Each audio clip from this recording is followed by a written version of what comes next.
Okay, guys, I think I'm live. Hello, everyone. Welcome to our pledge drive. Guys, I'm like 10 minutes late. And the only excuse I can say is that I was working for Homeopathy Choice. I was talking to our grassroots director, Laura, on the phone. And, what should have been a 3-minute phone call suddenly turned into a 10-minute phone call. We're working hard to get some language into an appropriations bill. And one of the offices came back with a request from us. And so we were answering that. And I am so embarrassed. This has never happened in all my 5 years of pledge driving. So welcome. We are so excited to have you. I'm very excited to bring to you guys Kim Ilia, who is doing an amazing homeopathy documentary. So I'm going to bring him on in just a minute. But before that, I want to kind of review what we're doing this week in this awesome pledge drive. So this pledge drive we're calling Homeopathy is My Superpower, and how homeopathy can help us conquer and thrive our health issues. I'm really excited to have Kim Ilia, like I said. Yesterday we had Lisa Amory, and I hope you guys took some time to watch that presentation because she was talking about homeopathy for accidents. And so our goal is to get to 45,000. We're going to keep the donation window open into the next week after this pledge drive is over. And we would be really thankful for anyone that could donate. But look, you guys, we got to 16,000, which I think is so wonderful. Thank you so much for everyone who has donated, for all of you who've joined our Bear Pack. And then a special thanks to our sponsors. We have Miranda Castro, Homeopathy Center of Houston, National Center for Homeopathy, Karen Allen, Medicine Man Inc., Homeopathy Help Network, Academy of Homeopathy Education, Resilience Naturopathy, Texas Society of Homeopaths, Council for Homeopathic Certification, Florida Homeopathic Society, and the International Academy of Classical Homeopathy. That is definitely a mouthful. And then special thanks to our sponsor, the Texas Society of Homeopathy, and the National Center for Homeopathy, who has this awesome academy for moms that they're getting ready to launch very soon here. Well, actually, they're doing it. They've launched it. You can see that the next session is going to be August 16th. And then they have this super helpers that they're coming out for kids, which I think is great. So today's raffle prize that we're going to be giving away during the commercial break after we've talked to Kim for a little bit is $150 value. And you're going to be getting our Homeopathy Heroes card game, the Family Guide to Homeopathy, which is an awesome book by Dr. Andrew Lockey. All these remedies, printables, the water bottle, our kit. And so we're really excited to give this away. Now, this is someone who has donated at any point during the pledge drive, or if you're a Bear Pack member, we're also entering it into the raffle. And then don't forget, we have a shop, and our coupon code is HERO10. That's HERO10. And you can get 10% off of anything in our shop right now. And this is our featured item of the day. I have a remedy for that. I love the ones that they've done with oils, so it's really fun to have a homeopathy version. So awesome t-shirts, fantastic fabric quality, so really great to get that. And then you're donating to us. Today we're going to speak to my friend Kim Ilia. He is a go-getter. I've been able to spend a lot of time with him over the years, even when we were living in Budapest. I remember once, do you remember my son sitting next to me? Do you remember when we were traveling? Anyways, and I was, I think, in Croatia, and I had him on the phone, so it's kind of fun to think back. Scout is here too. So, all right, let me introduce to you Kim. Who is he? He's a dedicated homeopath who embarked on a lifelong journey in homeopathy after being inspired by Gandhi's praise for the healing modality. So having studied with renowned homeopathic masters since 1987, Kim graduated from the New England School of Homeopathy and has lectured and trained homeopaths globally. As co-founder of Whole Health Now, Kim has worked tirelessly to provide a trusted resource for homeopathic community, including a comprehensive website, a historic homeopathic timeline, and recorded interviews with world-renowned homeopaths. Known for his deep knowledge of the materia medica and dynamic teaching methods, Kim's goal is to bring the homeopathic community together and promote this affordable and effective healing modality. Okay, so I'm going to stop the share here. Without further ado, I am bringing on Kim. Kim, thank you for your patience with this little kind of a rough start we've had here today. Again, super frustrating, but yeah, that happens sometimes. So go ahead and turn on your camera, Kim. I'm going to do that. And you should be co-host to be able to share. Thank you for being here with us. Thank you for inviting me. Yes, were you kind of sweating it today when I was late? I'm so sorry. It's okay, no worries. Thank you. Yeah. So how is it going with this awesome documentary? I've gotten to see a little bit behind the scenes. I've met some of your team. They're amazing, and I'm really excited to talk about it. So yeah, let's get started. Okay, all right. Well, how should I start? Well, I've been trying. Sorry, hold on a second. Mickey, okay, I'm on now. Sorry, Mickey. She was trying to find me, I'm sure. Yeah, anyway. So yeah, so basically I was working on a project, a telemedicine, homeopathic telemedicine project. And I was looking for someone to help us create some short videos. And I didn't have anybody to work with, so we went online and we filled out some forms, and this fellow called on our phone, and I didn't even actually answer the phone. My wife Mickey, who just called a moment ago, answered the phone, and she loved this guy. She said, you got to call him, he's just great. And so I gave him a call, and sure enough, he was great. And it so turns out that his father is a well-known acupuncturist, and he's very sympathetic to energetic and natural medicine. And I said, fantastic. And we started working together, and he made some wonderful short little video clips for our telemedicine project. And it was so well done. I thought, maybe we can put together a professional documentary film that can be shown on platforms like Netflix. And by the way, we're actually in communication and in negotiation presently with Netflix to have this shown on that venue, or Apple TV, or Amazon, so that we can have millions of people actually viewing what the benefits of homeopathy are. I've been involved in homeopathy now for close to 35 years, and I have seen just amazing miracles. Actually, I'd like to share one of the earliest ones with you. I love stories, but it's so funny when I do these interviews, Kim, I'll ask someone like, please share with me an experience. And it's like, that's the perfect way to get homeopaths to forget everything. So I love stories, and I never get enough of them. So yeah, go ahead. so and I'll get back to the film in just a moment. So basically, okay. I was this happened early in my studies of homeopathy, about 30 to 33 years ago, and I was visiting with my parents in Geneva, Switzerland, and I was reading through the Stolen Essences of George Vithoulkas. George Vithoulkas had given these seminars in Northern California, and somebody had transcribed the notes of the seminars and published it as a manual. And I got to the remedy nitricum acidum. And I don't know if you know much about the remedy, but it's characterized by the 3 Ps: pissed off, pessimistic, and a pest. And, really? I didn't know that. So that's like a great insult to give someone. Yeah, exactly. And it was as if George Vithoulkas personally knew my mom and was simply describing her in this particular book. And it was during a period of time when my parents were actually ready to get divorced, because my dad was just after decades of dealing with this very, very difficult person who, I don't know if you know, but nitric acid's in the rubric hatred, unmoved by apologies. And I can remember as a child that, if my mom had perceived that I did something wrong, she wouldn't talk to me for 6 months. And my dad, after many years of being married, was fed up and wanted to get a divorce. And I knew enough about homeopathy to get some confirmation. So I went and I asked her, I said, Mom, how do you feel about herring? Not Constantine herring, but pickled herring, which is one of the desires. Okay, like the fish. For nitricum acidum. And she said, oh, I love it. So I started giving her nitric acid 6C 4 times a day. I wouldn't do that right now because of a particular aphorism, the organon, aphorism 247, but I didn't know that aphorism. So I started giving her 6C nitricum acidum, and she went through this miraculous transformation. She went from this bitter, angry, unforgiving, impossible human being to someone who was literally singing and dancing around the house. And I remember the song she was singing was Can't Buy Me Love by the Beatles. Can't Buy Me Love.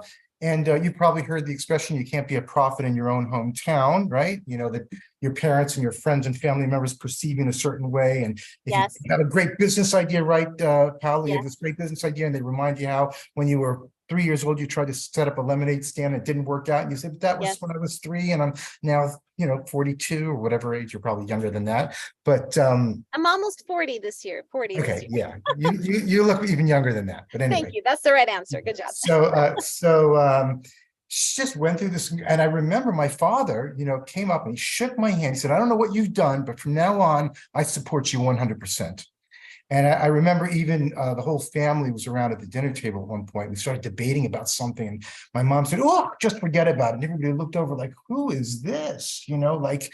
And my parents never ended up getting divorced. My mom became a completely new person. I remember, when I talked to her on the phone, she lived to the age of 94, she would say, "Oh, darling, I love you so much." And I would always look at the phone saying, "Who is this person?"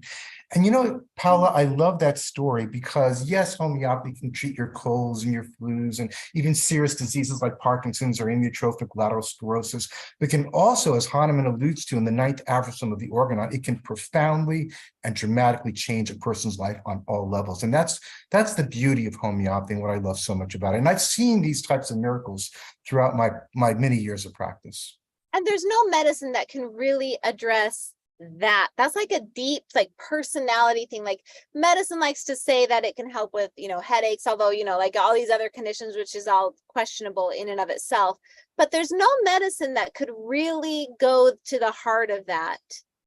That's been my experience as well. I was the director of nutrition at Harvard Institute for many, many years, and I was exposed to many different therapeutic modalities, and they all have their value. I don't want to denigrate any of them. They've got and nutrition and everything else. But homeopathy has something to offer that's really unique and very special. And as you said, it can profoundly change people on a very deep and substantial level so that they, as Hahnemann alludes to, they can realize their real objective in life, which is to do good in the world. Hahnemann actually says that. This is so interesting. I have a friend whose husband, he's actually a pretty nice guy, but he was just kind of detached, same thing, like he got the right remedy. She says it was the weirdest thing. He went to bed that night, took the remedy, went to bed that night, Kim, moaned all night in his sleep, like rocking, and woke up, and it was just like, she was like, he was just like connected. He was just like, "So how are you feeling today? Tell me." And she was just like, "What?" And it's been wonderful. He needed, more, follow-ups and stuff. Sure, but sure. Yeah, it's super amazing. I love that story. It's kind of a really personal story. I really feel honored that you shared that with all of us here on our well, no, it's my pleasure. And also I same thing with my daughter. My daughter was this very shy girl, very kind of inhibited, and I finally figured out that she needed burrito carbonica, and I gave her burrito carb, and she doesn't have a particularly good singing voice, but she got up in front of the auditorium and belted out this song. And I remember all of the parents of her classmates called me up and said, "Can you do this for our kid?" Because they again witnessed this profound. Matter of fact, can I show you a case that's really astounding? Let me just share my screen for a second here. Okay, go for it. So, let me just close this. I was trying to email you there. So, I'm sorry. I have my cell phone. A number of years ago, I used to go to the Czech Republic, and I would lecture there. And I went there to teach this 8-day seminar in the beautiful country. And they wanted me to talk about 3 different topics. One was the homeopathic treatment of asthma. The second one was the use of bowel nosodes in homeopathic practice. And finally, the Berningshausen therapeutic pocketbook repertory. And so I started with the therapeutic pocketbook repertory, and I was talking about it, and I could see from the faces of the people in the audience that they weren't particularly happy. Like, why is this guy talking about this book from 1846? We want the new ideas and the new concepts and the new, because only new things have value, right? Yeah, exactly. And why is he talking about this ancient text that is obviously no longer applicable in homeopathic practice? But I know the value of the therapeutic pocketbook repertory, so I persisted. And on the morning of the second day, I started talking about what I refer to as one-sided cases. Are you familiar with that particular terminology? Hahnemann talks about cases.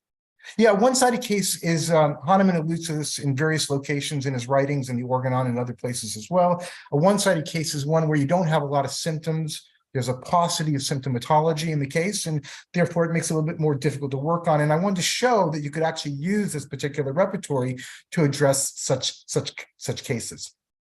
And during the lunch break on the second day, one of the women in the class came up to me and she said, "Hey, my daughter's got some pretty serious health issues." I hope I'm not wearing the same shirt. Anyway, some pretty serious health issues. I don't think you are. Okay, good. All right. Some pretty serious health issues. She's got this terrible impetigo. I'll actually show you a picture of it. You can see a photograph. Oh my gosh. It's actually quite a bit worse than what you're seeing here in the photograph, because she's got there's a salve that's sitting on top of that. It's actually ulcerated in the center, and there's blisters around the outside of it. And she said, "I've given and this is a person who's been practicing for a while. And she said, I've given a number of remedies and none of them have had any effect. I've given graphites and sulfur and Oh, so bacilline. she's And working with a homeopath. Okay. yeah, no, the student was a homeopath, and this is her daughter, Gotcha. and Gotcha. Oh, I she'd see. given a number of remedies. And I said, well, she said, can you help her? And I said, well, why don't we just use the therapeutic pocketbook repertory? I'll do it in front of the class and we'll see what we come up with. Boy, And that's pretty courageous. well, we've got wonderful tools in homeopathy, and one of them being the therapeutic pocketbook repertory. So Okay. it was indeed what we refer to as a one-sided case. It was ulcerated in the center with blisters surrounding it. It was worse at night. It was worse opening the mouth, but if you look at this, that's not particularly surprising. You would expect it to be worse opening the mouth. Oh, one-sided physically on the body. No. One-sided doesn't mean that. No. One-sided just means there's not that many symptoms in the case. That's what it means. Oh, I see. Yeah. Thank you. Okay, go on. And it was worse with touch. But again, if you look at that, it's again not particularly surprising that it would be worse from touch. You'd be surprised if it wasn't worse from touch. And then finally, there was a sensation as if they were crawling insects. Now, if you use a Kent's repertory or any of the post-Kentian repertories, you're going to come up with a lot of remedies. But the therapeutic pocketbook repertory is a much more concise book. And therefore, only one. Now I want this. Now I want this book. Keep going. Yeah, it's actually a wonderful work, really. There's a lot. I could go on and on talking about the value of using it in practice. But in any case, there was only one remedy that came up, and the remedy was Mercurius. And I pulled out chronic diseases and I read them through Mercurius, and sure enough, Mercurius fit the case really well. And I said, okay, start her with 30C in solution, succussing between each dose every 20 to 30 minutes. They didn't happen to have a 30C, they had an 18C. So I said, okay, start with the 18C, get the 30C and switch over to that as soon as you are able to acquire it. At the very first dose of the 18C, immediately this aggressive, progressively spreading bacterial infection stopped immediately. Later in the day, they got the 30C and they began to give that. And 60 hours later, 60 hours later, she went from looking like this to this. What? Now that's 2.5 days. And this, yeah. Yeah, now this in a sense is the most remarkable thing. I mean, I've had patients who were schizophrenic, who 6 months later were no longer schizophrenic, and we're talking about starting businesses and things of that nature. So I've seen some but this is the reason this is so particularly impressive is that theoretically your skin cannot heal this rapidly. It's actually theoretically impossible. Of course, she's young, she's a young girl, but even so, this really demonstrates the amazing power of homeopathy. And when almost like you wish you had a time-lapse camera on her, if you knew. Yeah, I actually have a whole series of photos that show you the progression stages of development of improvement. Yeah. So I love these types of cases because they, again, as you said, they really demonstrate what homeopathy is capable of. So cool. Go back to the book because I want to take a picture of that, and maybe everyone else watching wants to take a picture of it because you don't have to tell me twice to buy another homeopathy book. Happy to do it. Just so you know, Paula, there are different English translations of this book. It was originally written in German. There's what we call the innominate translation. The reason it's called innominate is because we're not actually sure who actually translated, although it's highly suspected that Johann Ernest Staff was the person who did the translation. Okay. And then you've also got a translation by Timothy Field Allen, but the best translation is that of my good friend George Demetriadis, who, by the way, we're going that's the book you have there. Yeah. Okay. Yeah. And that's definitely the best one for a variety of different reasons. And I'm actually going to Australia in November. I was invited to be the keynote speaker at their conference in Brisbane.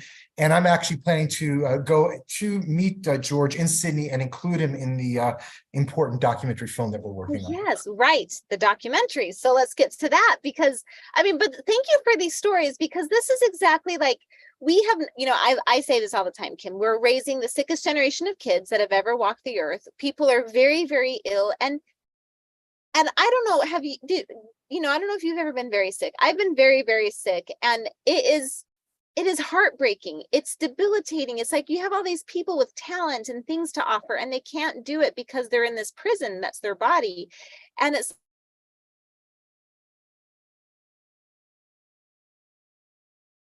very successfulness I always have. And so I'm honored that you're speaking with us today. So I'm very excited to hear about By the this way, film. we're going to be, that quote is in our film, the one that you just stated. So, Oh, yes. yeah. The Just so you sickest know. generation of kids. That's right.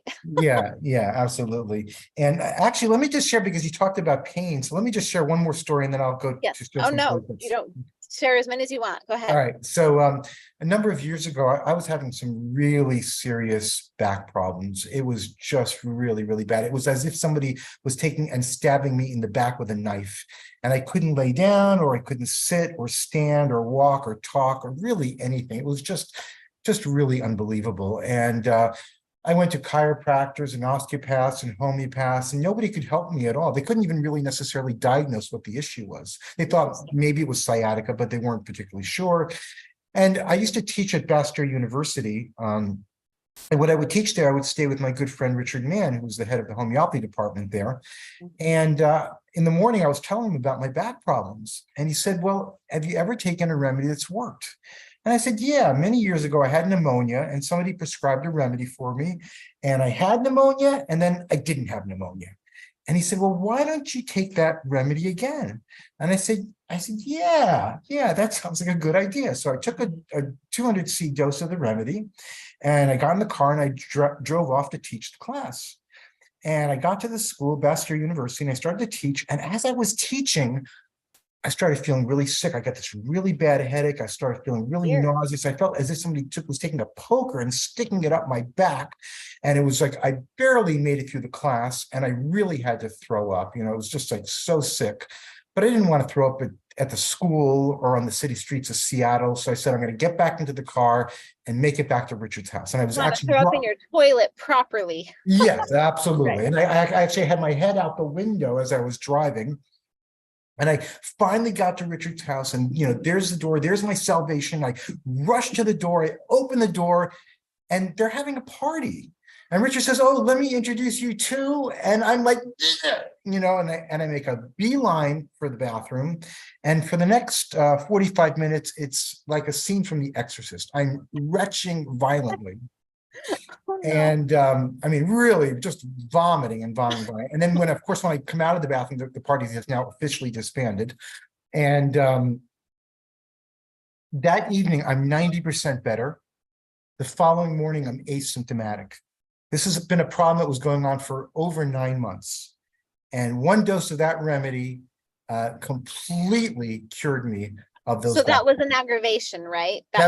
Yeah, I actually believe that homeopathy actually, one of the things that it does a lot of things, but one of the things it does, it actually pushes toxins out of the body. Yeah, I was saying, do you think there was some toxin that? Oh, yeah, absolutely. And toxins don't just exist on the physical plane, they exist also in the etheric and causal planes as well. So those manifest everywhere and those can be pushed out. And I've seen that with my own patients repeatedly as well. And so absolutely, that's when you give a remedy to somebody and they get a skin eruption or something, that stuff that's in the body that's coming out. Or you get, I remember a case of this woman who had these terrible headaches from a head injury, and I gave her natrum sulfuricum, and as soon as I gave her the remedy, mucus started pouring out of her heads. And then I remember later she said she felt like the plates in her head were rearranging and her headaches were gone forever. They were never there again. So yeah, that's exactly what you see. And I thought it was very perceptive of you to make that comment. Yeah, that's amazing. That is an amazing story. I'm sorry you threw it. For the record, that's what morning sickness feels like. It's just like, like straight to the toilet. But yeah, that's an amazing story. How awesome. What a gift that you, and what's so cool is that you remember these things. I'm telling you, I mean, you should know. You've been doing this documentary, trying to get them to remember cases. Like, they really struggle sometimes. Homeopaths, it's like they have them in them, but the second you put a camera on them, like, tell us your stories, they struggle. So that's amazing. What an amazing story. So yeah, so and that's the cool thing, is that you don't need to know what it is. Like, you don't need to know, like, what was that, the plates, the mucus, the vomiting, the back, like, it doesn't matter. It doesn't matter. No, you're right. I mean, the life force basically does whatever is required to bring the body back into a state of balance. And that's also the beauty of homeopathy, is that, you know, because previously I was an orthomolecular nutritionist, what they now call functional medicine. And the problem with that approach, I mean, it has its use, But the Okay. problem is you're trying to figure out the biochemistry of the body, and it's Right. impossible to figure it out. It's impossible. And, So and waste of time. You just homeopathy, get lucky when you get it right, I feel like. yeah. I mean, there are some principles there, but it's very challenging. And the thing about homeopathy is that you've got this principle of the universe, similia similibus curentur, and the symptoms of the disease guide you. They tell you what to do, and you simply follow those particular symptoms. And so there's no real theoretical process going on. You don't have to figure out anything. You simply allow the life force in the language of the disease to inform you and guide you in the overall homeopathic process. Right. So now here's a question. It sounds like you were doing a lot in your life before you found homeopathy. Like if you were an orthomolecular nutritionist before that, when did you actually find homeopathy and, Yeah, so I was the did director you of cross nutrition. over? Yeah, that's a good question. Yeah, I was the How old director were of you or whatever? Yeah. Yeah, I was the director of nutrition at Hartwood Institute, and I also ran their fasting program. And the problem at Hartwood is that everybody, only ate buckwheat sprouts that were chewed 2,000 times per mouthful. So it was very difficult to advise them on how to eat necessarily better. Everybody's eating 100% organic. And so there wasn't much you could tell people. And of course, nutrition is very, very important. But if you're eating well and you're still not getting well, then you need something in addition to good nutrition. And so I was seeking out some type of therapeutic modality, and I walked into the Arcata Co-op in Northern California, and there was a book there by Maisie Panos. And on the back of the book was that famous quote by Mahatma Gandhi, where he says, I'm paraphrasing here, that homeopathy cures a larger percentage of cases and is the most cost-effective system of medicine in the world. And that quote really caught my attention because I was aware that Gandhi had wanted the people of the Indian subcontinent to have pride in their own accomplishments and to reject things from the West. And yet somehow he was choosing homeopathy over this 2,000 to 3,000-year-old system of medicine known as Ayurveda, which originated from the Indian subcontinent. How could that be? How could he be wanting to choose And you homeopathy? knew homeopathy came from Germany, like you knew the I didn't origin. know anything about it at all. You just knew it wasn't Indian. I was Yeah. completely unfamiliar with it. I was about 25 years of age, and I had never heard of it before. But I did know about Gandhi, and that quote really caught my attention. So I purchased that book and I brought it home, and I read it that night, the whole book, and then I ordered a homeopathic kit from Homeopathic Educational Services from Dana Ullman. Yep. And because he was the only guy on the block at the time. Yeah. And I got all these Robin Murphy tapes, and it's an interesting story because I was actually going through a divorce. I had actually just recently gotten divorced, and I had started dating again. And I was so enamored of homeopathy. When I would go out on dates, when no one was looking, I would put on my headphones and listen to Robin Murphy tapes during the movies, And so you can imagine I didn't have too many second dates. I was going to say, like, while you're on your date, you would listen to the Robin Murphy. Yeah. Oh my gosh, Kim.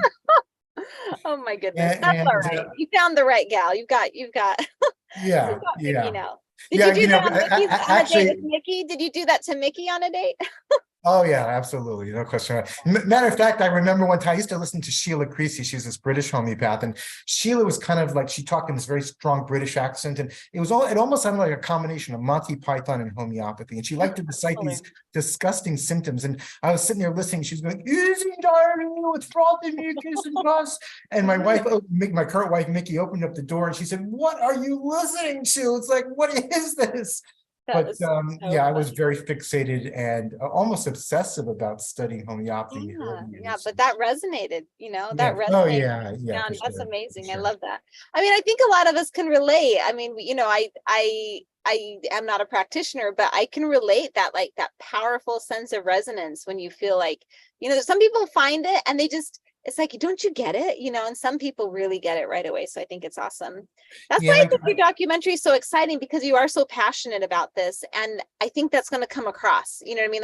Like when you're so passionate about it, that's going to come across in the film, and we're going to feel that energy from you, Well, I feel that homeopathy has been a gift in my life, and it's an opportunity for everybody to really feel when they wake up in the morning, to jump out of bed and to embrace life and to feel that you want to contribute back and do something of good, because I really believe that the measure of our morality is what we do for this generation and for the next generation. Right. And I believe that homeopathy offers that opportunity to do that. And so for me to do something like this film and to give something back is what I would like to do with my life energy, and something that I could return back to people. Like I said, I've seen so many amazing miracles that, how could I deny this opportunity to others? Right. And we live in really trying times, Kim. We live in very dark and difficult times. And I think that everyone that's doing their part, doing their bit to push back. I mean, I think like, even though this documentary is more of like a let you know about homeopathy, like it or not, that is pushing back against this current world that we live in that is really suppressive, really controlling, really trying to dictate to people what they should do. I mean, listen, I was watching, oh my gosh, I was watching this thing. I already know that like things are so toxic or whatever. We're very careful with the food we eat, but I was watching and reading about how simple orange, that orange juice drink, like it's orange juice and it's called simple Matsayam or orange. something? Yes, and I've read the ingredients. And all it says is like orange juice, not from concentrate. And I was, so I don't buy it all the time, but every once in a while if I'm traveling, I'm like, oh, this might be a good option, like at a gas station if I'm thirsty or whatever.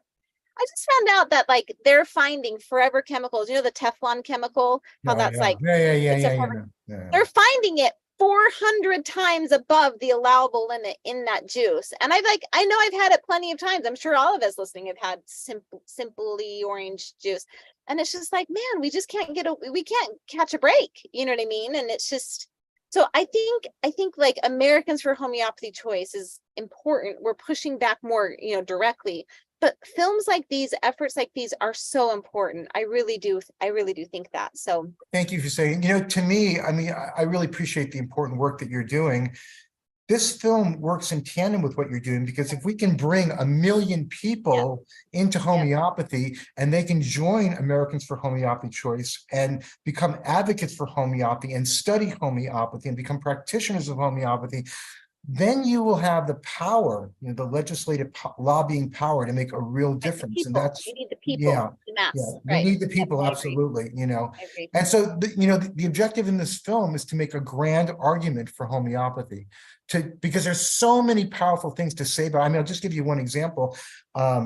Beethoven, in the latter part of his life, developed some very serious intestinal health issues.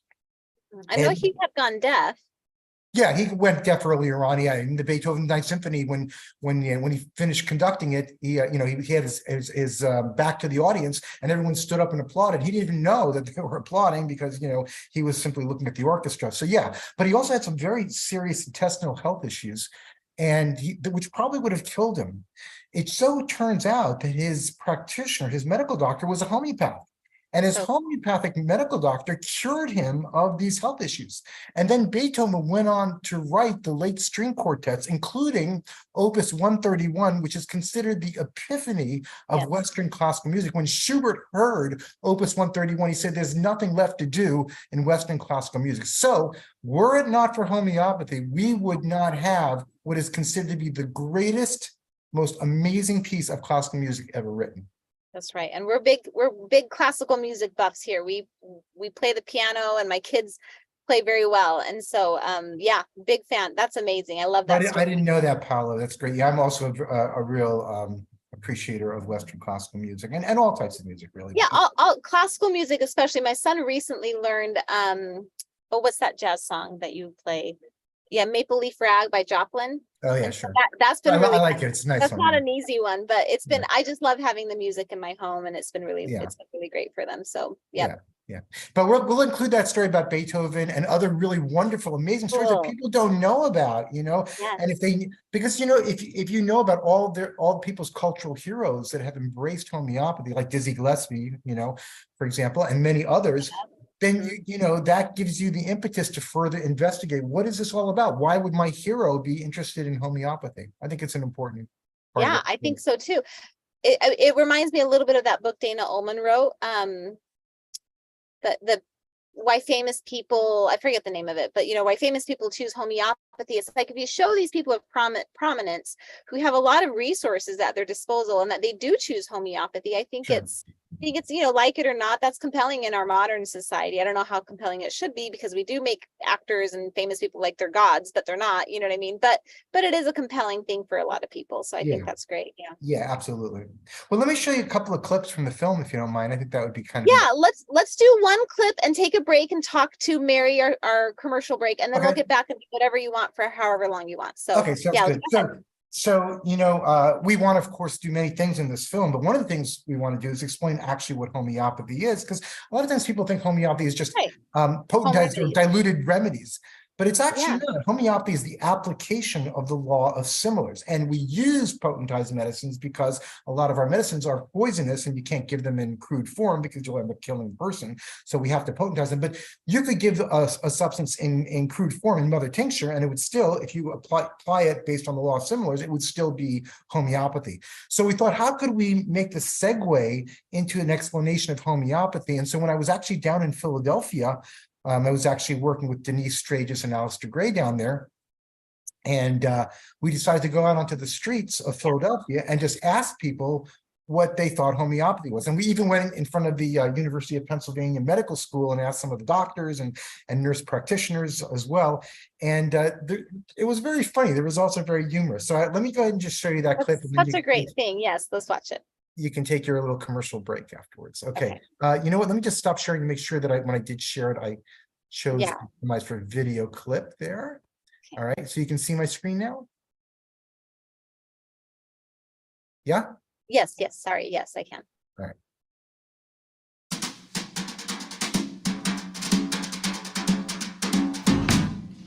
Homeopathy. Apathy. Homeopathy. Homeopathy?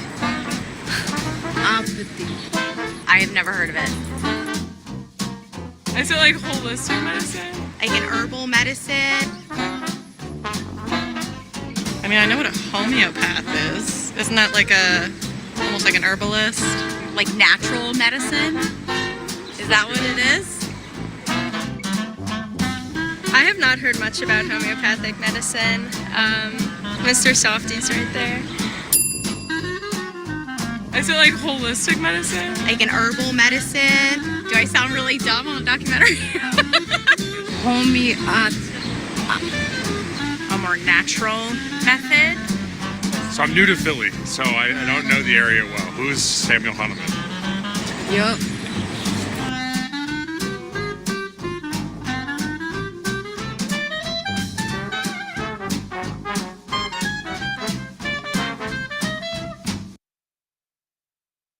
I love that. And the editing on that is so on par, because you need to get it just right to make it fun and interesting. Such a great job. Julian is doing an amazing job with that. He's I love extremely talented. And the great thing is that it's not just Julian.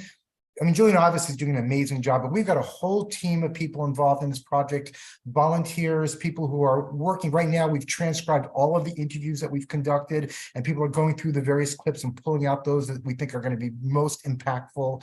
I don't want this to be my voice. I want this to be the voice of our entire community, of our entire profession. And I think if we can do that, and we can add humor, and we can create something that's emotionally moving, we will bring millions of people into our community. Yeah, I love it. Yeah, I think that's right.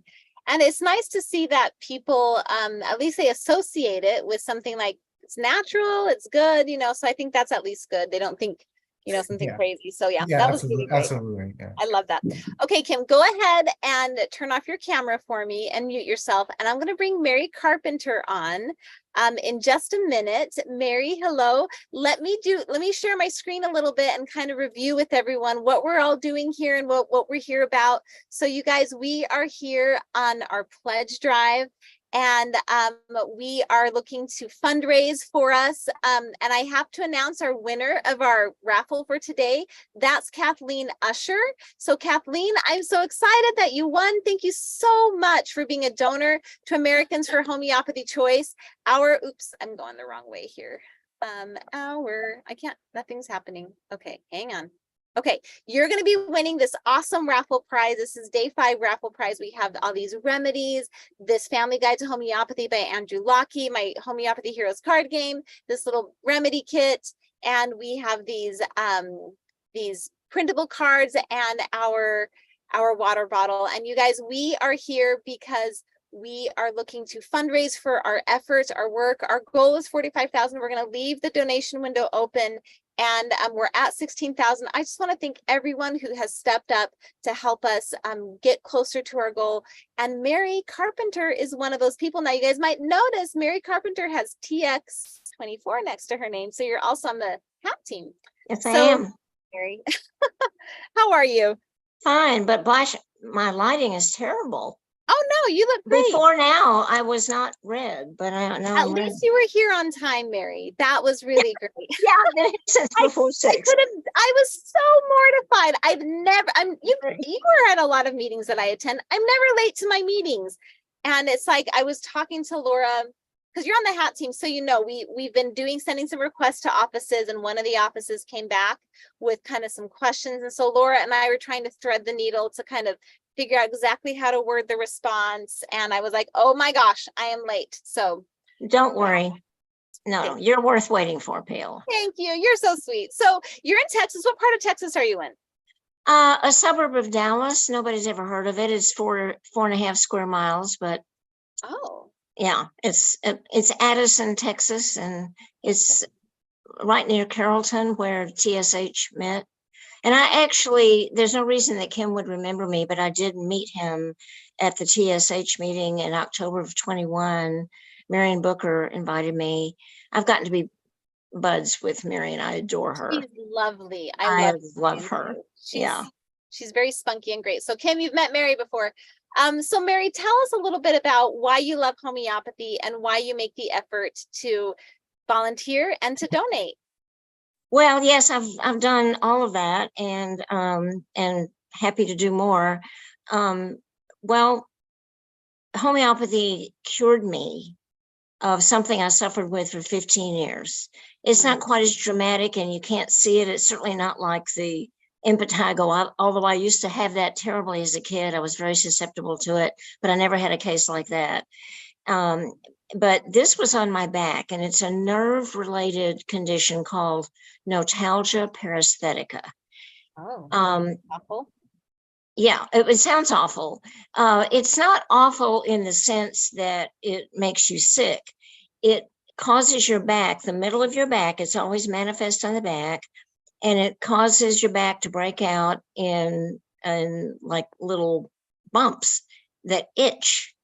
So the misery is the itching. It doesn't hurt. It doesn't cause any other symptoms, but it itches constantly. It's maddening. Maddening. And I can handle pain better than I can handle itch. I just simply cannot tolerate the constant itching. And on the back, I was constantly trying to scratch my back. Right. Yeah. So I went to 3 dermatologists and an internist, my PCP, and they all said the same thing. They said, well, we know what it is. We know where it comes from. We don't know why it comes from there. We don't know what really triggers it, but we do know there's no cure for it. And there's nothing we have to offer you except to put like cortisone cream or some kind of itch cream on your back. Well, that was pretty impractical. It means taking off my clothes several times a day, putting itch cream on and having it get on my clothes. So I didn't do that. It was just, and it was hard to reach anyway. It's between the scapula on the back. Okay. So that's like where you can't reach. That's like exactly where you can't reach very easily. That's the worst. That's interesting you say that, because the nickname for this illness, this condition, is the unreachable itch. Oh. Yeah. So yeah. So fast forward 15 years. And because I was in contact with a homeopathic vet, that's how I found out about homeopathy, trying to treat my dog for something, for his itch, as a matter of fact. I'm a very itchy dog. And we haven't figured that out yet, but we figured mine out. So through I took a couple of courses, and through the second one, I was put in contact with a homeopath that gave me a series of things to do. I guess you'd call it a protocol. I don't know if that's a dirty word in homeopathy or not, but Whatever. It is. and what it was If it worked, I'm happy for you. Yeah. That's the best part, I was right? happy. Yeah. It was a combination of things to take at specific times in specific doses. And they said, take this for 2 months and get back to us and let us know if it worked. Right. Well, in 2 months, I didn't have the problem anymore. I could not believe it. My back cleared up. I didn't itch anymore. It was a miracle. Wonderful. That is wonderful. I love that. And that put me into Americans for Homeopathy Choice. That's what I tell a lot of people. I tell a lot of people, like, it doesn't matter, ultimately, when whatever kind of homeopathy you're doing, just make sure that it's working. And if it's working for you, then that's okay. And that's wonderful. I'm so glad that worked for you. And Yeah, how me long too. you had it for 15 years, Mary. Oh my gosh. And I just want to, since That's torture. That's psychological torture. Yeah. it really was. But when I'd scratch, they would bleed. And of course that would get blood spots on my clothes. And, it was just an endless ordeal. But anyway. I'm so sorry. So, okay. So then tell people why they should be supporting us and donating to Homeopathy Choice. Because you undoubtedly have something that homeopathy can help you with. Yep. You may not have misery. Then again, you may be, I didn't consider myself really sick with this condition. It was just a torment in my life.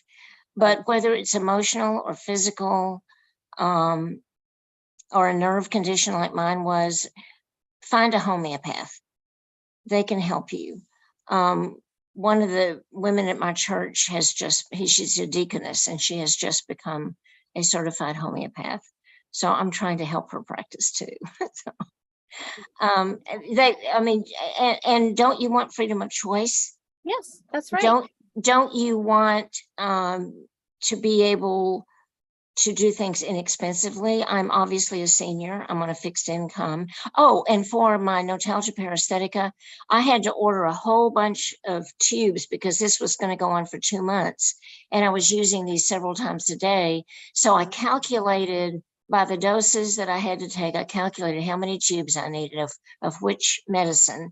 Mhm. And I think I spent a total of $80. 15 years. So you were willing to pay quite a bit more, I'm sure. I would have paid whatever it costs. Yeah, $80, the shipping and everything. That's nothing. That's amazing. I don't think I even had shipping for that. I think it was enough of an order You had enough, right, that I didn't even have shipping. That's where else can you get? And you don't need a prescription. It's over the counter. So we've got to keep it. We have to keep it. We have to.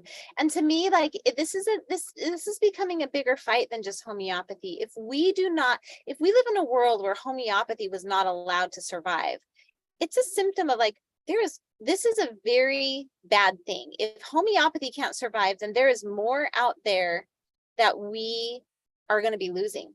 And that's the reality of it. That's the truth of it.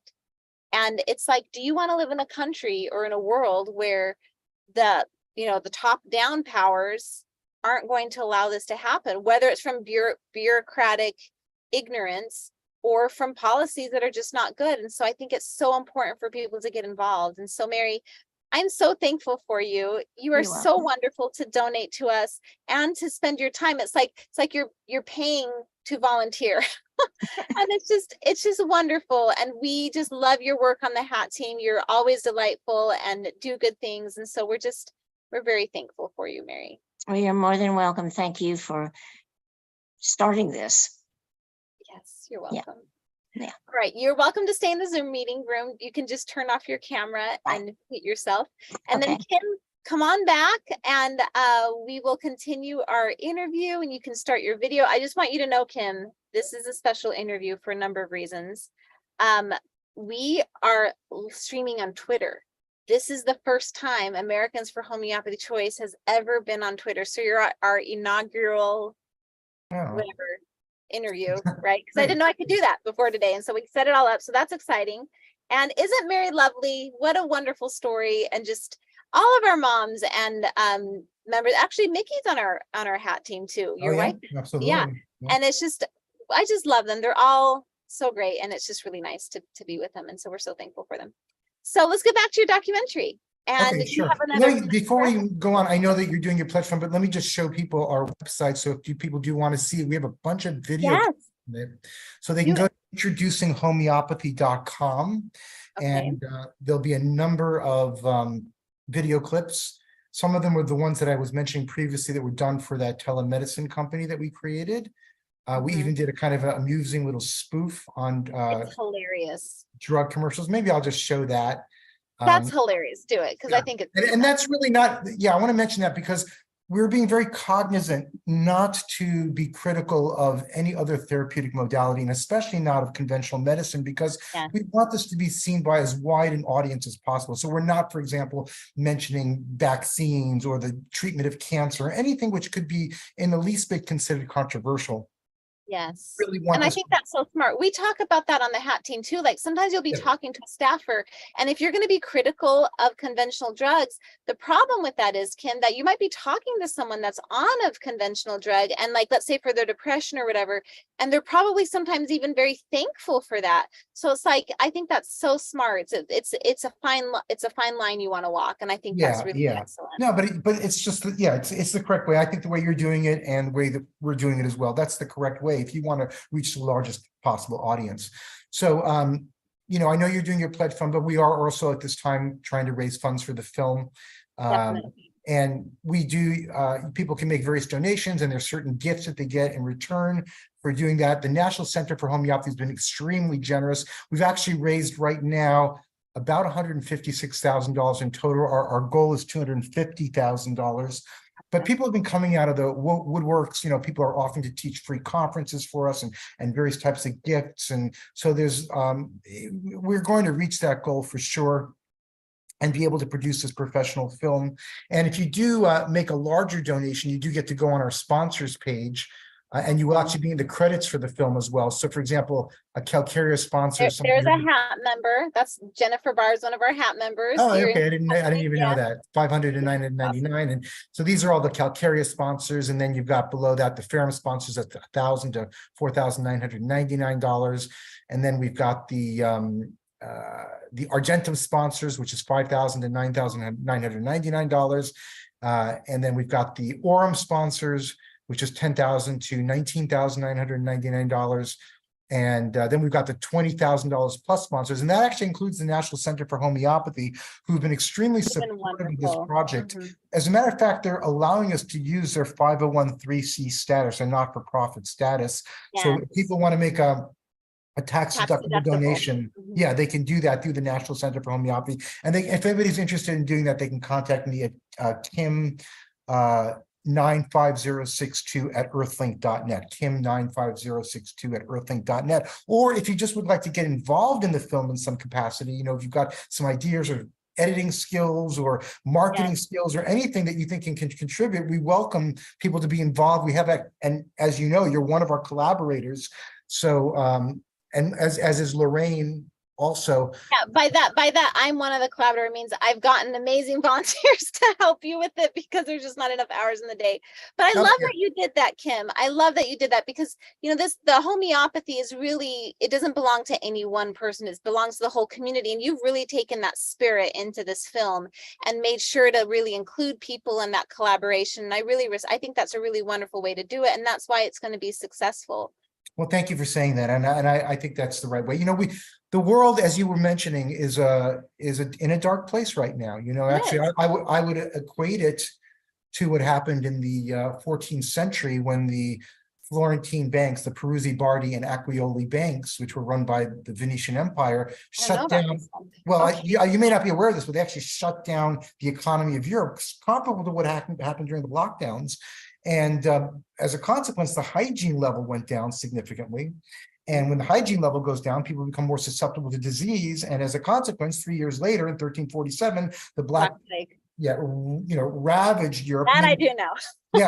40 to 50% of the European population was wiped out. Amazing. I didn't realize there's this preceding thing and it's the bank shutdown. That's fascinating. I love history. And the parallels are so astounding, actually, because what happened was, just like today with all these ridiculous derivatives, you know, a quadrillion dollars worth of derivatives that can never be paid. It was a similar type of thing, you know, big speculative economy that was going on. The King of England forfeited on his loans, and they just shut down the whole system, and the hygiene level went down. And we're unfortunately in that type of a situation now. But the thing about homeopathy's really proven itself in the treatment of epidemic and pandemics. I mean, we have Thomas Lindsley Bradford, who was one of the great historians of homeopathy, wrote a book in 1901 called The Logic of Figures, where he demonstrated statistically the efficacy of homeopathy in the treatment of these epidemic diseases. Adolf Lippe, who was one of the greatest prescribers of all time, practiced for 50 years. In 50 years of busy practice, he never lost one typhoid, cholera, or malaria patient. And this is during a period of time when the mortality rate of these diseases is 40, 50, 60%. Herring cured over 300 cases of pneumonia during a period of time, 100% success, during a period of time when the mortality rate from pneumonia was 60, 70%. So we know statistically that homeopathy has this power. And if we are unfortunate enough to have another pandemic outbreak, a real one, you know, that could wipe out like something more serious, like bubonic plague, which is endemic in certain parts of the world, like in Southwest Mexico and in New Mexico, you have it endemic there. If it broke out, we have the tools to deal with that. So that's why it's so important that the work that you're doing, the work that I'm doing, the work that everyone who's doing to promote homeopathy is sustained, is sponsored, is promoted, because we need this Renaissance science. If this dire situation should come around, we need this. It will protect all of us.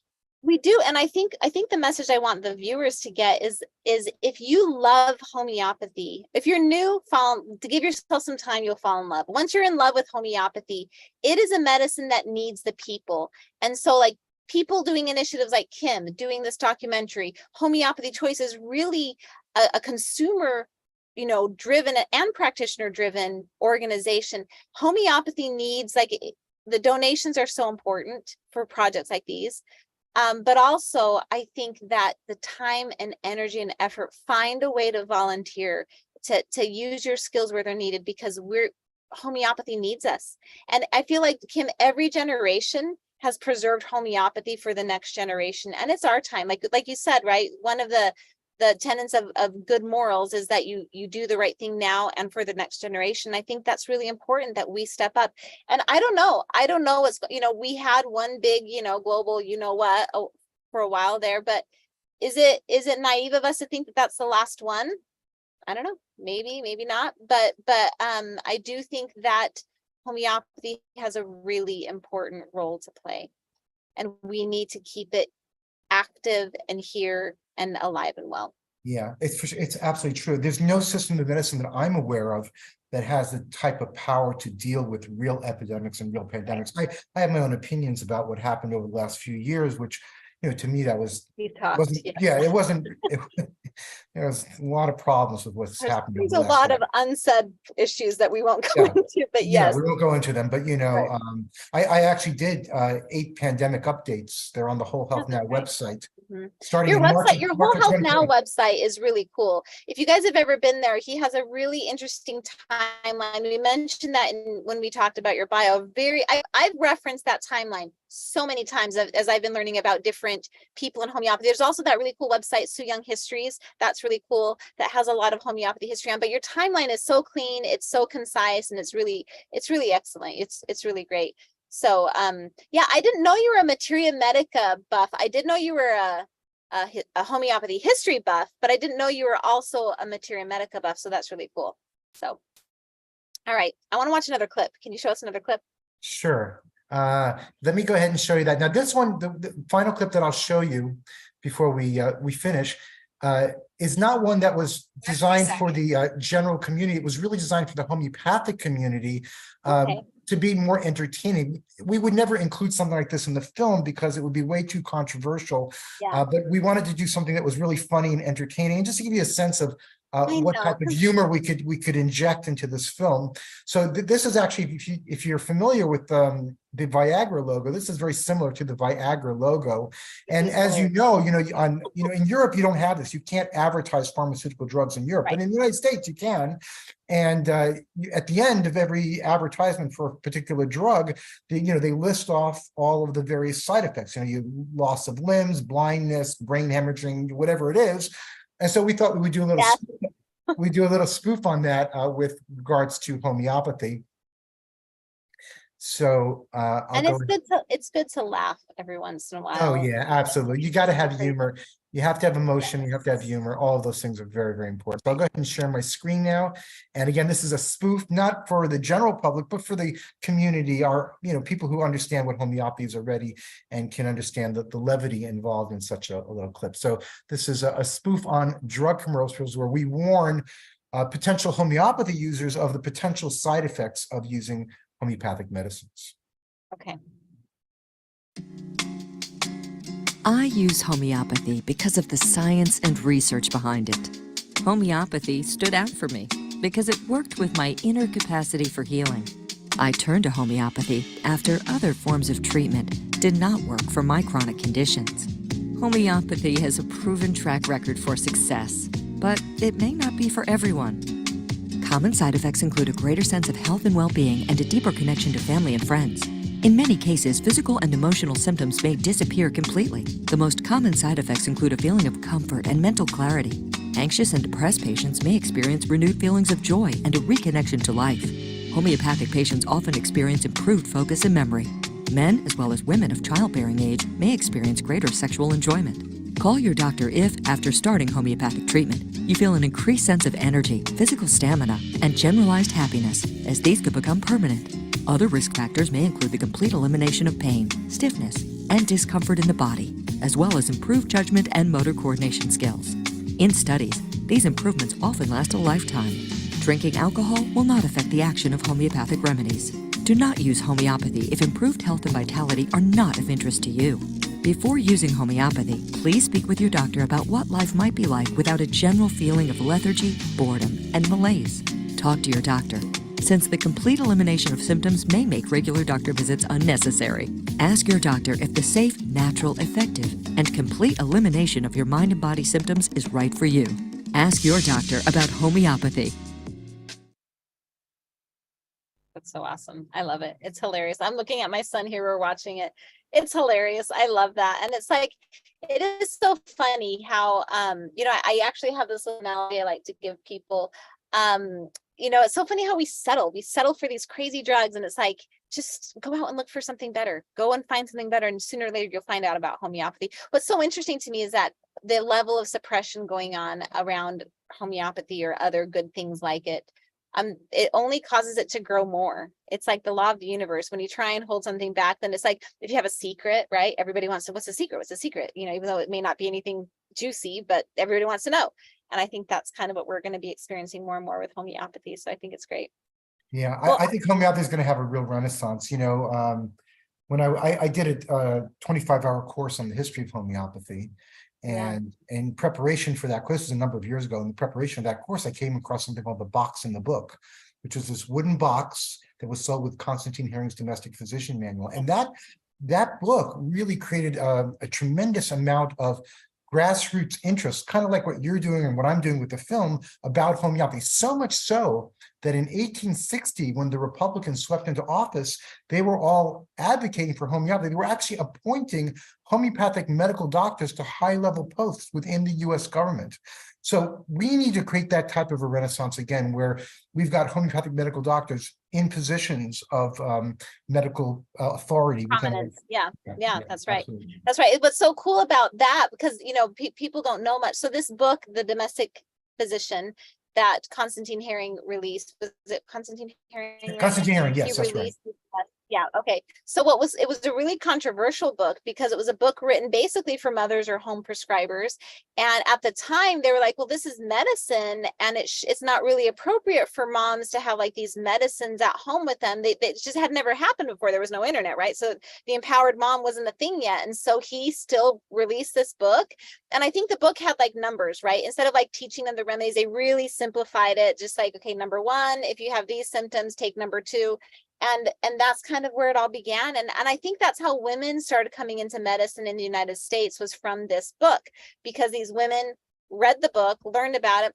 And some of the first schools, medical schools in the United States to accept women and actually African-American people were the homeopathy medical schools. They which were I the think is- first schools. Yep. Yeah, it wasn't, yeah, Yep. absolutely. I was reading Laura Ingalls Wilder, one of their books with Eva, like years ago, and they all get very, very sick with malaria from the mosquitoes because they're living down by the banks of Plum Creek, I think it was. And there was a doctor that cared for them, and Laura remembers vividly this doctor because it was the first time she'd ever met an African-American person. And in the book, they make no mention of homeopathy, Kim, no mention. But I'm thinking about the time period, and I'm thinking that this guy is an African-American man who's a doctor. So then I looked him up, and sure enough, he was a homeopath. Yeah. That's Yeah, cool. for sure. So- Yeah. Yeah. All right, cool. Well, any final thoughts or any closing thoughts before we go? Well, I just want to thank you for the important work that you're doing. I think that what you do and what I'm doing work beautifully, Yes. synergetically together in tandem. And I'm hoping to bring a lot of people in so that they can join your organization, and Thank we can you. have the power to really enact legislation that will protect homeopathy for all Absolutely. future generations. That's That really is what needs to cool. happen. It's It important really for the does. future. It's important for the future of humanity that happens. Right. That's right. That's right. Thank you so much, Kim. I really appreciate. So sorry I was late. That was a first, but hey, you were on Twitter for the first time, so yay. There's a lot of firsts on this call. Thank you so much, Kim. Really Thank you. appreciate it. And guys, thank you everyone for being here. This is the end of our pledge drive. If you want to get our show notes, be sure you're signing up to our email list right now, because we're going to be sending the show notes to all of the episodes over the weekend. We'll be doing that. So, all right, guys, thank you. Thank you, Kim. You guys have a good weekend.